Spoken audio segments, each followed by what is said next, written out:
On this week's podcast, we've got a returning guest, Grant Watson. He is joining us once again to share more about his off-grid life. Grant's been living off-grid for 6 or 7 years, and he's sold up to do it all again. And he's here to share us what he's got in for his latest adventure. In our last chat with Grant, he left us with news about his new project, a second go at the off-grid lifestyle. Grant and his wife Audrey thought their first project was a one and done deal, but as life has a habit of throwing surprises at us, they've now sold up and they're starting a new project all over again.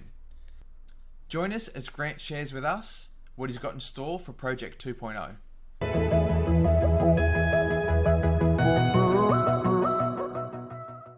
Hey guys, welcome back to the podcast this week. This week we're talking with Grant again. So Grant is, he's been off-grid for 6 or 7 years, and you would have known from his last story, we ended it with Grant was telling us about his new project and they're off to do it again for a second time.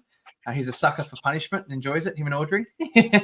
So, mate, you've sold the property. You're at the new one. Tell us a bit about it. So a lot of people say if they had the second chance to do things again, they do things a bit different. So you've got that chance. So tell us about what's going on and the plan for round 2.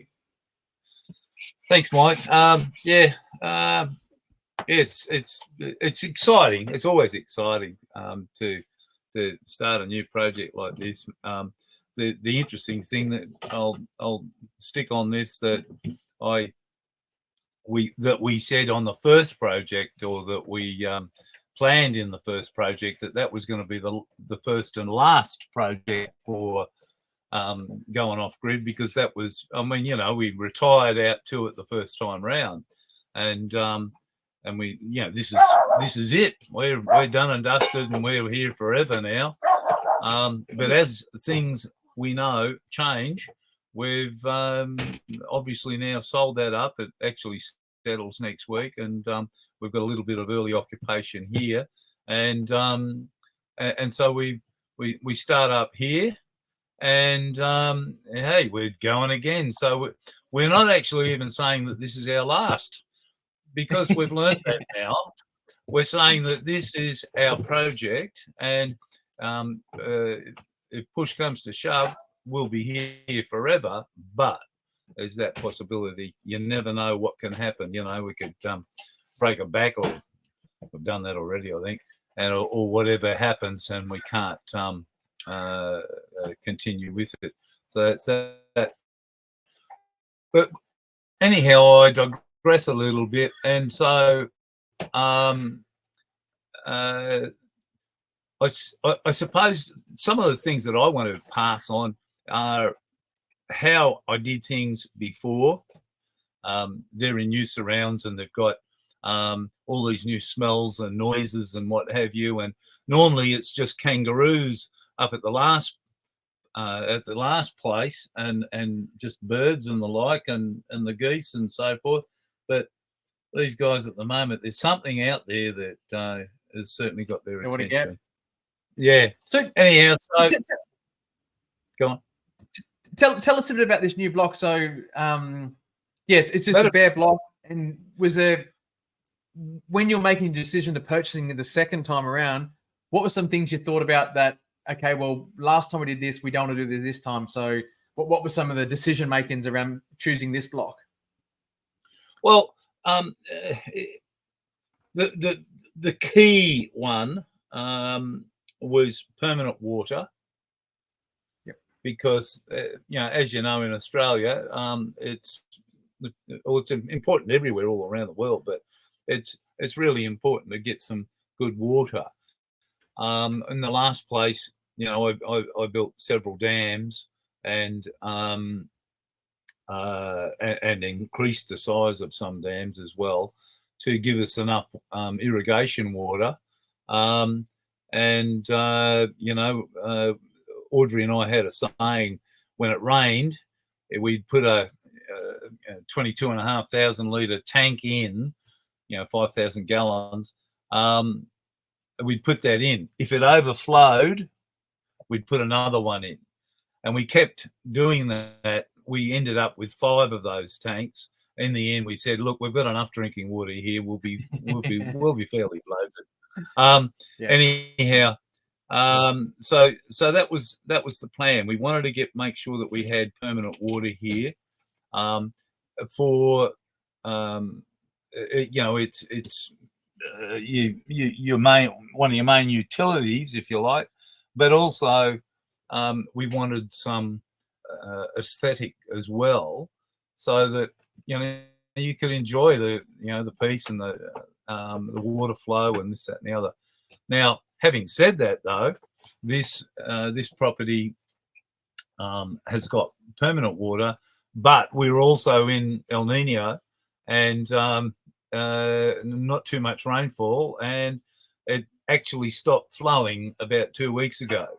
But we've got very, very deep and large watering holes, and I can provide you a couple of photos of that if you like down the track. That'd be awesome. So we've got those, and the other thing was, by comparison to the last place and this place, we're actually 4.3 kilometres from the pub back in Queensland, and here it turns out we're pretty much similar, and we had to have something more than. I mean, we don't go down the pub much at all, but it's nice to have a community place where you can get together and catch up and those sorts of things. So proximity to some social activity, proximity to a general store, a good general store that has good supplies was important. Because of our age, we wanted to make sure that we had reasonable access to ambulance. Ambulance is only about 20 minutes away, and which is closer than the last one. Ambulance, a doctor as well. So that was there, and well, actually, where we're at has also got a cafe as well. So there's a couple of little post office, the general bits and pieces, but all separate businesses, school and the like. Oh, hang on, one of the major ones, a produce store, hardware and produce and all that sort of gear. So we got all those things together. We said, well, yeah, this is it. And when Audrey and I actually walked onto the block, we didn't say too much, but we, after a little bit, we looked at each other and just basically said, have you got that feeling? And she said to me, have you got that feeling? And there was no words though. And it was, yeah, we got that feeling. And yeah. So, but the block itself is just under 11 acres, and it's got about 600 metres of creek frontage, including beaches and the like.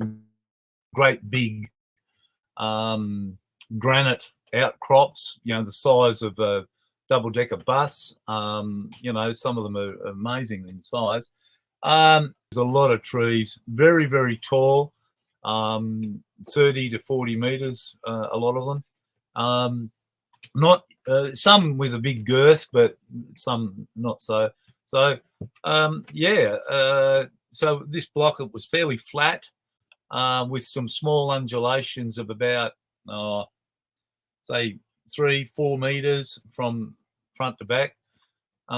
It's close to the highway, but not a busy highway. We'll be about 100 meters back, 150 meters back from the highway. Quite secluded, which is nice, and but also we're on a plateau. And when I say a plateau, if you think about a line in plan view of the the highway, and then the creek runs past the highway and it goes around like that. That's our block. We're on this point, if you like, and around it, the creek's about 10 meters, 8 to 10 meters below the plateau. And so, and in future podcasts, I can take you for a walk down there and give you a bit of an idea. But so we've got, we're covered on that side of things for flood. And it was to have that ability to have water quite a fair way around us. And yeah, it was just the ideal block. Yep. No, awesome. Yeah, I think it's, I suppose, an important thing to touch on that distance from things. I say a lot of people are happy to. Well, I think a lot of people think, driving 40 minutes to an hour to a local town. There's a lot of people have the intention to go off grid and be debt free. It's a big thing I see with people. And I think after time, especially having kids and all that sort of stuff, it really wears people down of that hour drive in, hour drive back. Because you really think of it, if you get an hour drive to, into the local town and you've got to do that a couple of times a week, that's could be 6 hours a week of your life you never ever get back, and I think a lot of people don't give that enough respect. Exactly. And I mean, for that, we do all those allowances, calculations, if you like. The big key about this place compared to the last is that we are quite literally 4 or 5 minutes straight down the road, and we're in the village. But to get those, your staples if you need them, your bread, your milk, and that sort of gear. But you plan around it, and we know that our next major town, casino, is quite a bit further. So we're talking, 60 kilometres, which is more than what our last town that we lived nearby. And so all I've done is I've said, well, okay, instead of going in once a week, we're going to change things up, and we'll just go in once every 2 or 3 weeks, as required. Once we get settled and we know exactly where we're at as far as our needs are concerned. I tell you what, I do want to just say this one thing. We moved from one state to another state. So from Queensland to New South. And in Queensland, we got a key to a recycle place. That was fine. So we used to just take any rubbish to the dump, once every 4 or 5 or 6 weeks, whatever it was. But coming to New South Wales, they actually charge $44 for a ute load of rubbish. I think it's even $12 for a wheelie bin, and really that is really bad. But what it did for me, thinking about the world and as we do and we talk about all the time, it just absolutely gave me a completely different focus.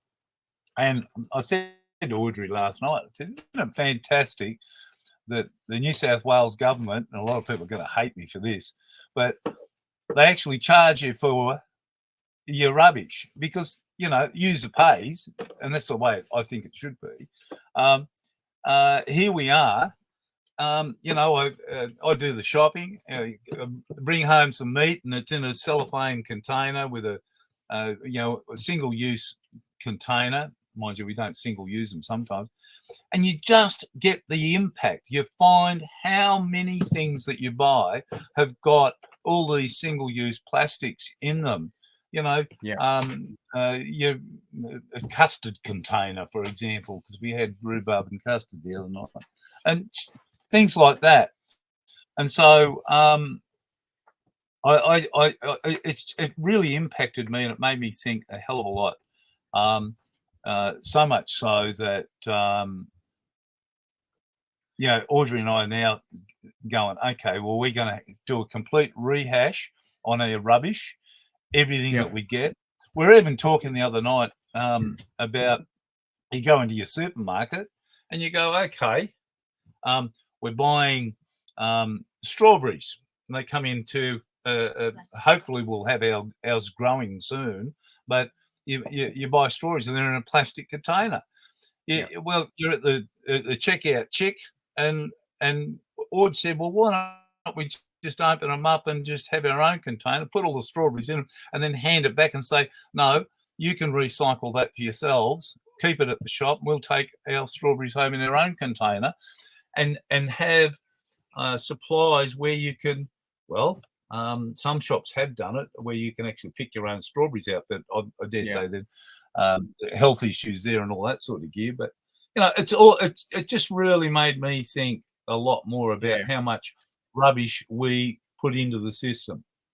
Yeah, totally. And it's one of these things for me when we first moved to Northern Rivers. I remember like it was yesterday, opening the boot of the car and pulling everything out, and just we'd been in the middle of Sydney growing as our food for years, and have to buy everything was a real punch in the face of the fact of like how much waste and rubbish that we were bringing home and using. And it was just, it was full on. So,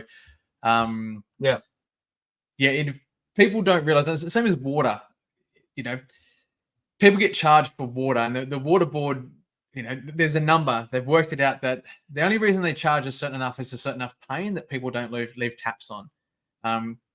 The water board would, if people didn't waste money, they wouldn't actually charge for water. So it's an interesting concept. People think, they're ripping us off at stuff, but water's charged that way as well. And I think with rubbish, it'd be good if we did like the old milk bottles the way they used to be, that it was the manufacturer's responsibility to take back the glass milk bottles and deal with them and repurpose them and had that economy. So it's a great thing to look at, and being charged, when people get charged, they start to look at things a bit different. That's exactly it. And that's my point. I know that'll ruffle some feathers, but frankly, who gives a? And so I think it is important that we are made aware. And if we have to be made aware by getting charged, well, so be it. And it's made me aware, and more so. And I was already mindful of it, but I just so much more so now. Like at the moment with people are getting charged 25 cents for a paper bag when you do your groceries, like they had 40 years ago, 50 years ago, and you go, okay. And then the woman in the supermarket the other day, she said, look, there's handles on the inside of that paper bag there, sir, so that I can see that, and she said, but be careful, they're very dangerous, because as soon as you pick them up and it's a little bit too heavy, and then bang, they're gone. Anyhow, so I packed it full, walked out, and I said, there you go, no problems. Got it home, walked up into the motorhome here, and bang, she just fell apart. Yeah. But no, it's good that they're going back a bit. Yeah, no, definitely. So what else? So tell us a bit more. So, you got the block land out. So tell us some of the stuff that you're thinking differently about what you did last time, or like what's your planning process in this second one that you would have done next time? Okay, well, yes, thanks for getting me back on track. So picking the block, number one, getting the right block, yeah. So the first thing, and this was the case with the first project, but this project, the first thing that I get organised is water. I've taken care of the irrigation side of things, and it was then drinking water. So in the RV here, we've got a reasonable capacity here. And we did another trip yesterday and got some food grade IBC containers, and we brought some extra gear here for drinking water. But water was number one in my book. Get that organised, and it's a good starting point.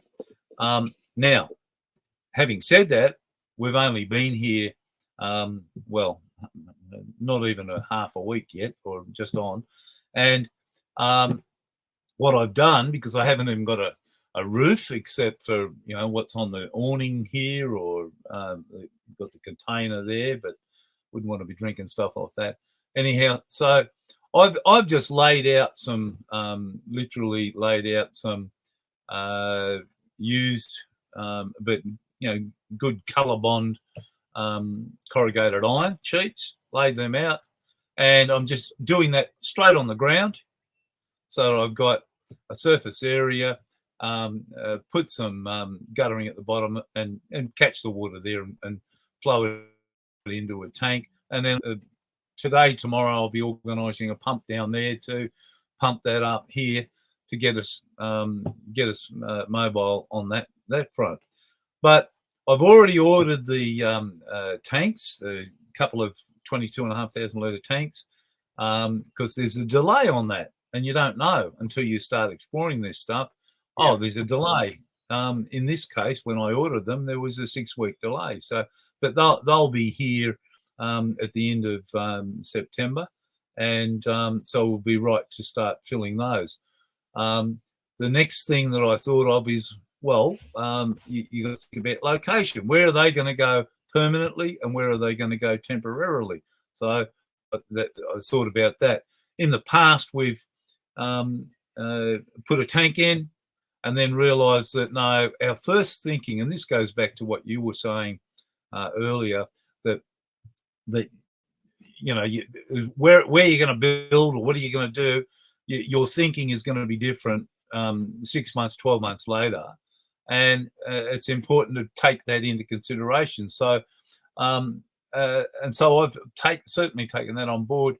So we'll just have a temporary spot for the 2 tanks, and like we did at the last place, if we can fill one of them, I'll do that. But before we start filling the second one, I'll make sure that it's at that point in time, is that in the right spot for me? If not, we'll, like we did, it was 3 of us, 3 65-year-olds rolling a 22,500 litre tank up a hill, 3 of us through a couple of gates and what have you to its new location, and plonked it down, and away we went. And then I put the pump up and pumped it from the other one that was down the bottom, and pumped that up and filled that tank, and then moved the second tank, and away we did, and we just repeated. So we'll do that here, and get the water sorted on the drinking side of things.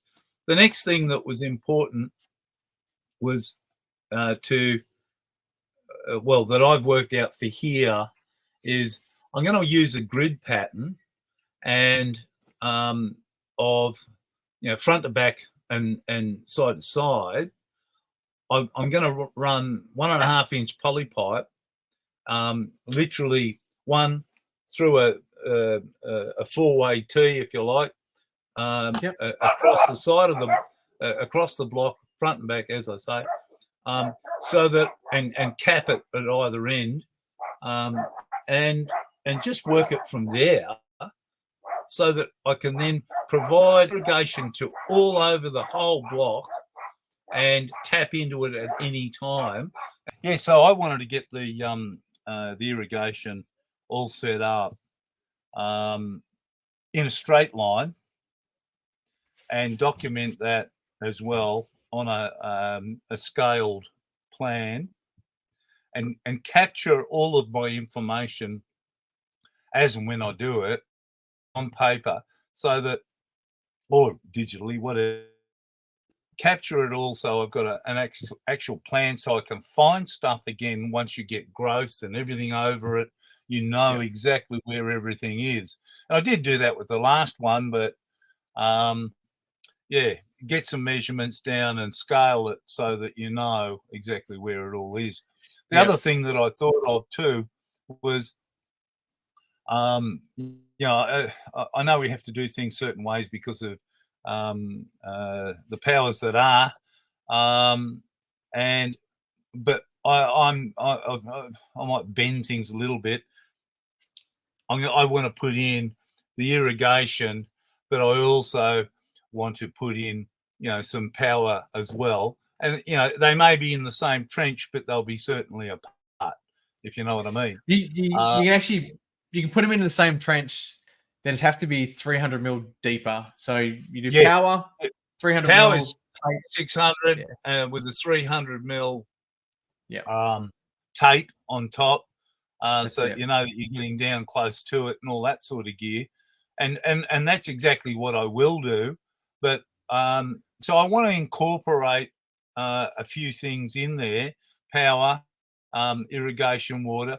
There will also be another one for drinking water. So we want potable water supplies, just in case down the track we decide that we might want to have drinking water available for, who knows, we might get a day tripper come in to have a picnic or something, or we might have a camper or whatever. So get all those utilities in there. Get it all prepared really well so that we can do what we want whenever we want it. That's the main thing there. So, water, and then of course power and so forth. Yep. So the block's got nothing there. So tell us a bit about, I know about Gabby, but tell everyone at home about Gabby and how you guys are living on the block at the moment. Oh, okay. Well, the motorhome, which we lovingly call Gabby, which stands for Grant, Audrey, Billy, Bella, Eddie, and Elsie. Billy and Bella are two dead dogs now, so we had to change the name. It was a Y, but it was we changed it to double E for Eddie and Elsie, our Jack Russells. Anyhow, so that's Gabby, and we've had Gabby for 10 years now. We haven't lost it. The plan was this: get the 40-foot container delivered. I learned something about that too. Just to sidetrack again, everybody goes for 20-foot containers, and of course we were looking at that.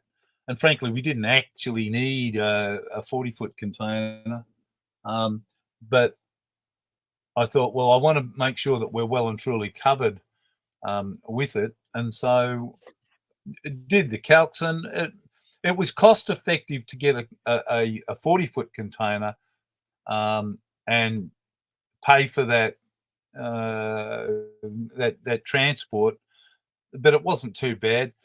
20-foot container transport people are easier to find, and they can be done on a tilt tray, but your 40-foots can't be. They've got to have a side lift, and but it wasn't too bad. What I considered cost effective to get a 40-foot container instead of a 20-foot, and just try and make sure that we can move it to the right place first time. Well, that's not going to be the case, because you change your mind, as you say. You're here 6 months. I was at someone's place the other day, and they'd made these really cool things with just can you move shipping containers around on your property pretty much by yourself. So 3 logs. 3 logs. Similar concept, similar concept. So help move it around. So, and awesome. and frankly, the fact that we've got a backhoe, I'll be able to do that too. But it'll be certainly some mucking around. Yeah, no, totally. So okay, so you've kept the backhoe. Yeah, we've got that down here too. So we were talking about the setup, how we're set up now. So very simply, we've got a right angle with a 40-foot container, Gabby at right angles to that, awning, little quadrangle, fireplace and what have you. And we're just going to start working up from there, clearing stuff and setting things up. And we can go back up that hill. I've actually got a collapsible temporary container up there for drinking water, because there's a couple of meters rise there until I get these pumps and what have you into place. That'll happen over the next couple of days.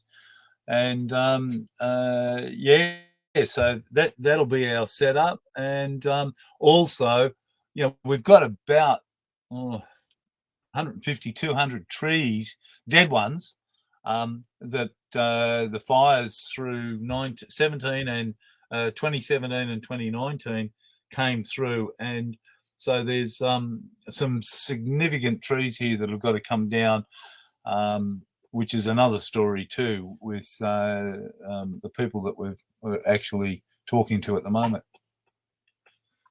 Exciting. Some firewood then, mate. Plenty of firewood there, hey?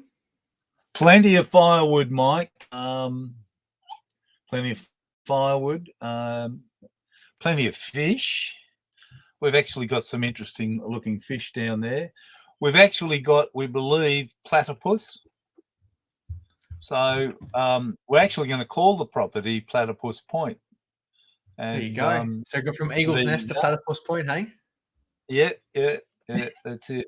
I remember the first time in the bush. It's one of those things that I suppose for me, I would say privilege in the things I've done in my life, like growing up in the bush and just always been out and checking things out. I remember the first time showing a mate who was a backpacker a platypus, and they were like blown away. Like, to me, I didn't realize how rare it was, and that well, at the point in time, I was like, didn't really realize they're only in Australia. And it's actually a really rare thing to see a platypus in the wild. I'm like, I see them all the time. Okay, so we spoke before about you're going to take your time and think about things a bit different and take a bit more time. So tell us a bit more about that for this property. Okay. It's interesting. I think for us, given our age, when I say take our time, I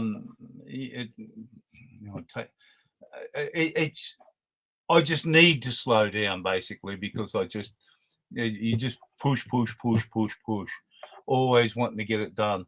And when I slow down, I seem to just be a lot more happier in myself, because I'm really smelling the roses along the way as we go through, the jobs that we have to do. And like, how's this? The unexpected comes up. Yesterday, the unexpected came up. Our third little generator, I went and pulled the cord, and of course the cord broke and came straight off. So, little Honda, EU2, and because it's so quiet and they're just so good. And this has happened before, and I was lucky the last time. I was able to catch a bit of the cord still, and I was able to just reinsert the handle and tie a knot, and it was just a shorter pull. That was it. But this time that one's broken. So, and we happen to have some spare cord here, so you got to pull it off, and then you got to remind yourself, how do you get this thing apart again? And so it's the old story. You YouTube it, and oh yeah, right. And then you think about that guy's video and blah blah blah. And yeah, so that came into it. So I had to fix that, and frankly, I just, that time yesterday when I was fixing the generator, I actually I thought it to myself. I thought, yeah, I'm enjoying this because I'm not in a hurry. I'm taking my time and just smelling the roses as you go, and and stop for a cuppa and do things like that. I mean, we can afford that time being retired, but and it's not always the case. But I tell you what, I'd tell what I just said then, that to myself, if I could have my time over again, and just slow down. Rome wasn't built in a bloody day, No, that's it. So, I think, with off-grid, and I think they're not even off-grid in life, we put a lot of pressure and restraints on ourselves, and we want things to happen, and we create the pressure we create the pressure ourselves from setting that deadline or setting that time frame. And it's so true when you're doing something and there's no timeline. I know a broken generator. I deal with broken generators a lot, and it's always, you know, it's raining, it's cold, people outside want to deal with it and they want it fixed fast, you know. So there's always a lot of emotion involved in it. And swear words. So, yeah, that's it. But I always just said to my guys, like when we had, you know, the big installation company, was always like, there's never enough time to do it the first time, but there's always enough time to go and fix it and do it the second time. You know, and I think, it's it's a good one. That's a good one. Yep. So I think, and especially off grid, I think one of the biggest things I've taken time with the property, and I really try and encourage people when they buy their block of land for the first time, is to, you know, and I suppose you at the Gabby, you can live there and see experience a big rain and see what happens when a big rain comes, and you know, get to experience a dry and see where everything happens in a dry and how much water you lose and where it gets to, and if you can spend some time on the land and get to learn about it and understand. I think, you know, getting a block of land and going camping on it for 12 months would be ideal, to really see where everything is before you get to build and make that happen. So, well, frankly, that you've hit the nail on the head there, because Audrey and I have said, you know, that's what, roughly speaking, is our plan. So let me tell you our plan. That might be worthwhile to stick that in there. So our plan is, obviously, what we've done so far. You know, we got here, what's today? Wednesday. Oh, so we got here tomorrow, 1 week. There you go. And we've got all of our goods and chattels down here in the container, and here, there, and everywhere. And we're thinking to ourselves, okay, what do we want to do first? The most important thing is, what is our vision for what we're going to do with this block? Okay. And in a nutshell, what we're going to do with this block is, we don't want to farm it. We're not like last time. We're not going to have cattle. We're not going to do cropping. What I want to build is, I want to have a beautiful place to live and enjoy and share with whomever. And so we're going to create a park. That's what we're going to do. So we're going to take down all the dead trees. We're going to create a bit of a lake in the middle there, and set up. There'll be quite a lot of grass. There will be a lot of mowing. I'm not afraid of that and not worried about it, and neither is Audrey.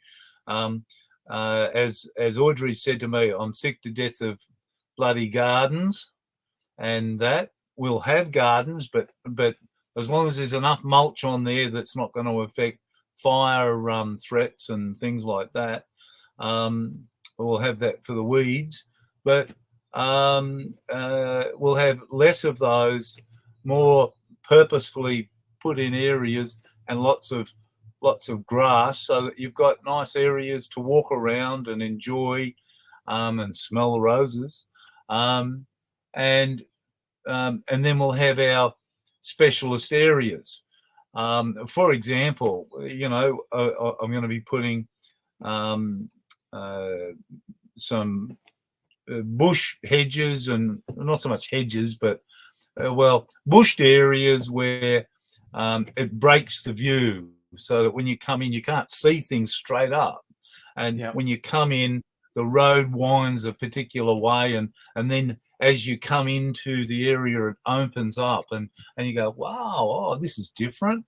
And then we'll have our veggie area, and I'm going to be doing some fish farming as well, setting up some aquaponics, hydroponics, you know, the whole lot there, and that'll be in a particular area. I'll be making allowances for if we choose to have a couple of campers in occasionally, we'll do that, and allow for those areas. Audrey and I believe in having seats to sit on everywhere. So that if you happen to be walking somewhere and you go, oh, this is a nice spot, you can sit down and just look and enjoy that moment and that sort of thing. So the plan overall is to, number one, get the landscaping bones done. That is a dam with a wall, cleared and smoothed land, cleared of trees and stumps and the like, and there's a lot of them. Get that sorted, plant some additional grass where we need to. This is at the same time as putting in all the irrigation so that we can keep it topped up. We've got to also think about bushfire, because we're in a bushfire zone, and so I'm going to be putting in large sprinkler systems so that we can, for example, when we decide where a house and the type of house that we're going to do, we'll be able to put a sprinkler system up on top of that. I've even thought about the downpipes on the house to have a like a valve, a gate on them on each downpipe, so that you can literally block them off, not using tennis balls in them and that sort of stuff. I want to block them off with an outlet so that if we've got a fire coming through, I can block them off, fill the gutters with water, and run the sprinkler to catch that, to keep the cinders from catching and spreading and all that sort of gear. And then when the threat's all over, I'll be able to just go around and drain those, and then open up the main gate so they go down and start filling the tanks again, you know. And I'll be also putting one in the around the water tanks and all that sort of gear. So that's essentially the vision of what we want to do. And the big thing is we're not going to rush it. We're going to slip away and go for a trip for a week or 2 or 3 or whatever. We want to slip across the Nullarbor and do all that sort of gear, because we've done 10 years with this rig and we still haven't been over the other side of Australia, you know. So that's the plan. You've never been to the Kimberley? No, mate. Magical part of the world. So my best mate and I, we convinced our wives to come on our honeymoon with us.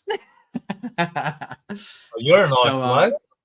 So we took the women with us. So but no, we went there for honeymoon, and a magic part of the world. Like, I've never been anywhere like it. It was funny. I said to my mum, like, you know, I said, when you die, like, what do you want us to do? And I didn't even realize this about my mum, that she wanted the ashes spread in the Kimberley. I was like, you ever been there? And she's like, nah, just always a place I want to go and think about it. And it's a magical part of the world. Western Australia in general, like, my best mate was living over there, and he's doing a round the world trip at the moment. But yeah, that Nullarbor, mate, it's a spectacular trip. And at the end of the Nullarbor, it was my first time I've ever slept with an emu. Got my swag out, and an emu come over and slept with us for the night at the end of our swag and just hung out with us, and it was pretty interesting. So wow. Yeah. Oh, that's a story. Yeah, and they make this drumming sound, and I sleep through anything. It didn't wake me up, but going to sleep, hearing them just this drumming sound, and you wake up to this drumming sound. And yeah, just pretty friendly. It was in a campsite, and mate just come out and hang out with us, and you know, I suppose realised humans were friendly, and it was a pretty cool experience to do. But mate, Western Australia, you'll love that. So get over and check it out. It's a magic part of the world. Yeah. Very magic part. So looking forward to that. Well and truly. Awesome. Cool, well, mate. I think all right. Well, I'm excited. So I think we'll end it there, and I'm excited to hear about your plans, and we'll just continue having these conversations about what you guys are doing and share. I know you said this along this journey, you want to document a bit more of it, and we can take some video and help share with everyone about your process and all the little things that you're doing. I've actually had a call for a customer today to deal with on a septic system, so to deal with the council. So well, that's what we're doing. What council are you guys? Bogle? Tenterfield. A Tannerfield. Okay, cool. Yeah. It's interesting. Yeah, Lismore Council is probably one of the most advanced when it comes to septic systems in the world. They're pretty advanced, and yeah, they're into reed bed systems and stuff like that. But one of the things with the reed bed systems, technically a reed bed septic waste system is just a concrete box, really, but now it has to be a certified concrete box. So, you know, it's now like $22,000 for this certified bit of concrete, which before you could have just made it up yourself and made it to spec, but it has to be certified concrete now. So, which adds another whole level of costs and complexity to just putting in a septic system. So, yeah, I've got a job to help a customer out today. That's one of the problems with it. We just got a big pause there for a sec.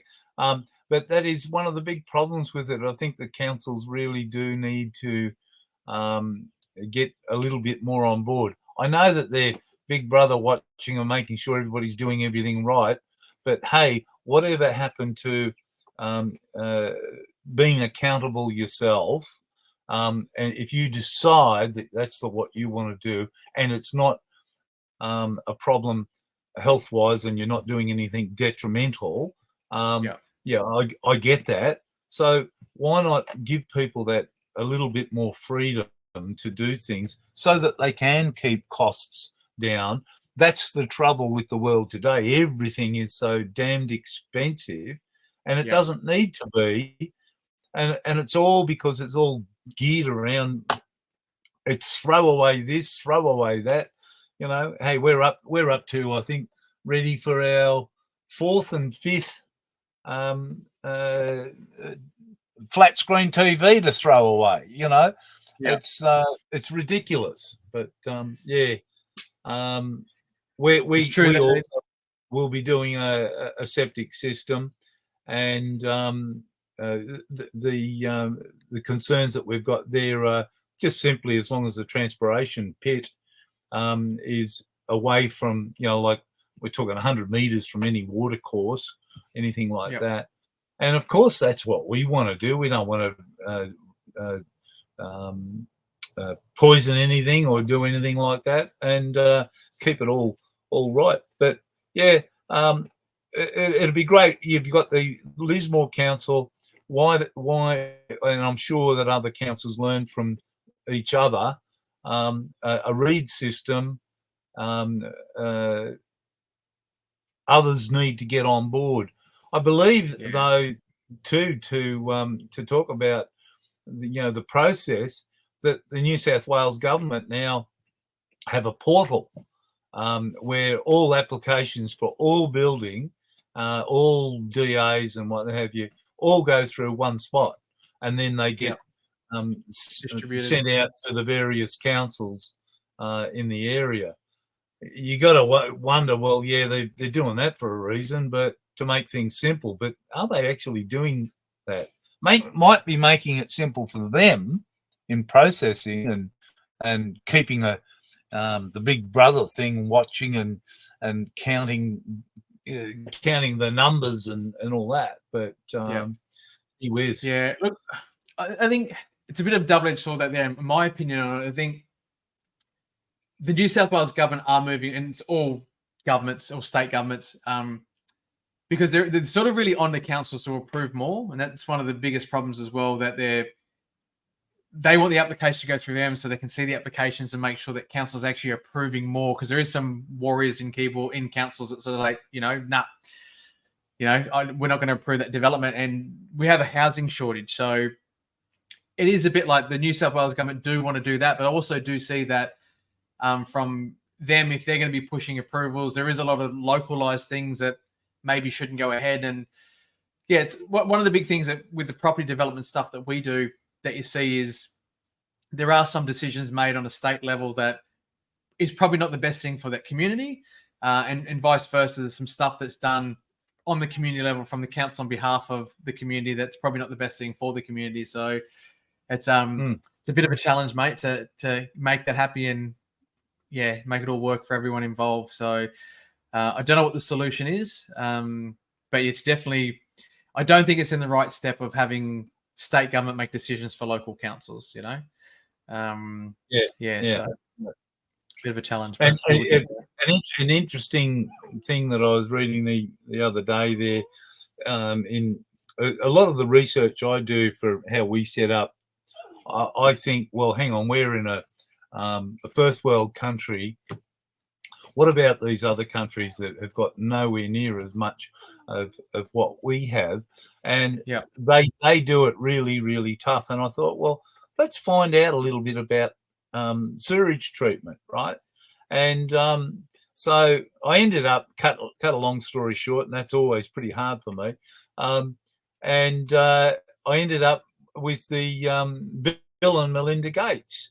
They got stuck into a program where universities were challenged to develop, or they had a competition, I can't remember, but to develop a waste disposal system or a waste management system, and to design a new way to do it. And I must admit, I need to actually do a follow-up on it.